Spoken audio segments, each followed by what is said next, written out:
and I want to pass it, and I want to succeed.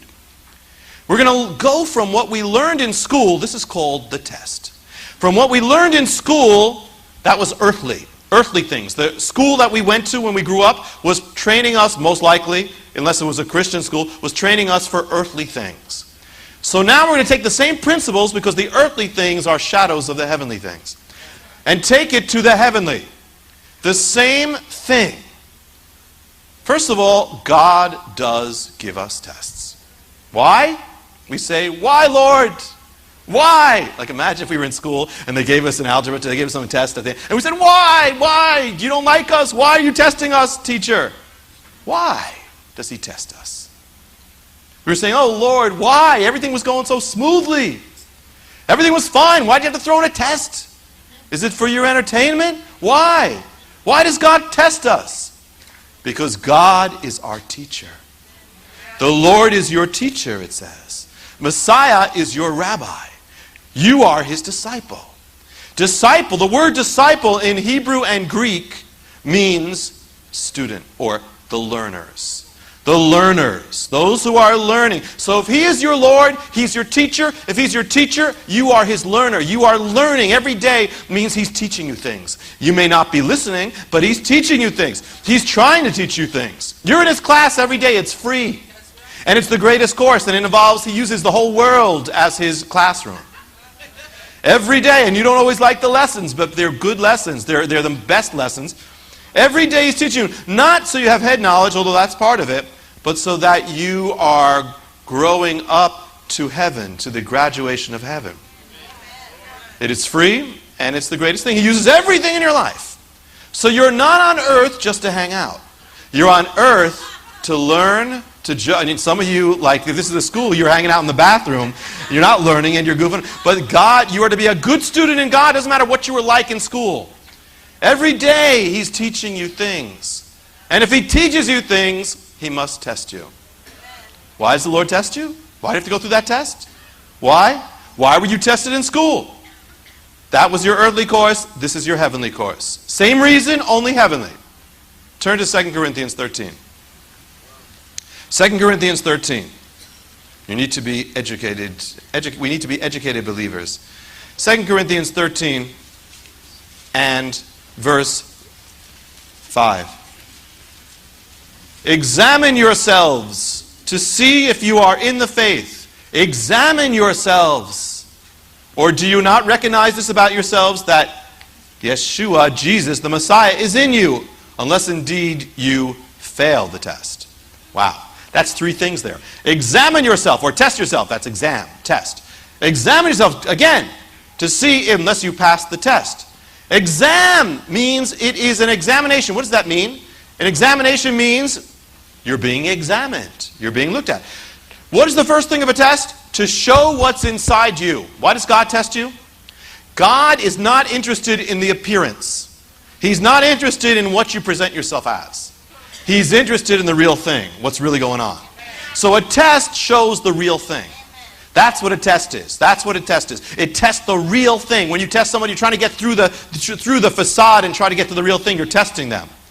It's easy to talk the talk, but to walk the walk. Testing separates the talk from the walk. It's easy to preach about patience, but when things come up that challenge your patience, that's when you're tested. It's easy to talk about love, but when you're driving and that person cuts you off, that's your test. Are you going to, I love you. Can you do that? Easy to talk about peace, but when the IRS comes knocking at the door, that's your test. The test shows you the real picture, what's really inside. The real picture may be pretty pathetic, or it might be pretty wonderful, but either way, it's real. God knows everything, though, so why does he have to see it? Why does he have to see it? He doesn't have to. You do. You do. In some cases, the world does. In some cases, the angels and Satan does. So you can, but first it's for you. It says, examine yourself. Messiah said to the woman with the daughter who needed healing, who wasn't a disciple, she hadn't been taught, but he said, she comes and she said, heal my daughter. And he said, is it right to do this? I came for Israel, not for the Gentiles. She's saying, And again, most of us, if we came to this guy who was a healer, we thought, he is a man of God, and we came, and he said that, most of us would walk away right there and say, forget him. And then she keeps going. She said, no, but he says, is it right to throw the children's bread to the dogs? And instead of walking away, now most of us, I don't know how many would be left of us, she says, but even the dogs or the puppies, and we take the crumbs. Why did he do that? It says he's without distinction, without partial. He loves everyone. He gave his life equally. There's no distinction between Jew and Gentile with the love of God, with the salvation of God. He says, I've come for all. Go out to all. He could raise up the children. Many people from the kingdom will be not in the kingdom, but people from outside will be in the kingdom as well. So why did he do that? Well, there was a prejudice going on with Jew and Gentile, and that's how they called each other. But he was using that to test her. He was testing her, using that, and he put up an obstacle to see what she was going to do. And the disciples saw this. They probably felt ashamed because they may have had prejudice as well. He used that and said, well, is this? And she persevered. What was he saying? He was not saying stop. He was saying keep going. I'm testing you.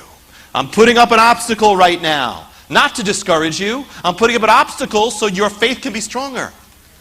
I'm putting up an obstacle so your love can be stronger. Not so your love can be discouraged, not so your faith can be discouraged, but so your faith can be strengthened. God puts up obstacles to test us. Not to discourage us, but to make us more faithful. How are we going to overcome without that? How can you show mercy without that? Test of faith. It was to reveal that God will test. It may look cruel. That looked cruel for a moment. When sometimes it looks like God is not being loving. It's as if he doesn't care what's happening. It is a test. He does care, and he's right there. She holds on. She goes through, and God is saying, hold on, go through. To reveal to his disciples right there. To reveal to her, and to reveal to all of us who read this now. Say, keep going. Sometimes God says no when he means yes. Sometimes God, it seems like he says no to the prayer. He puts up the no's, but he's saying, keep going. Keep going. Obstacles, keep going. Keep going. He's really saying yes. But you need to pass through. That's faith.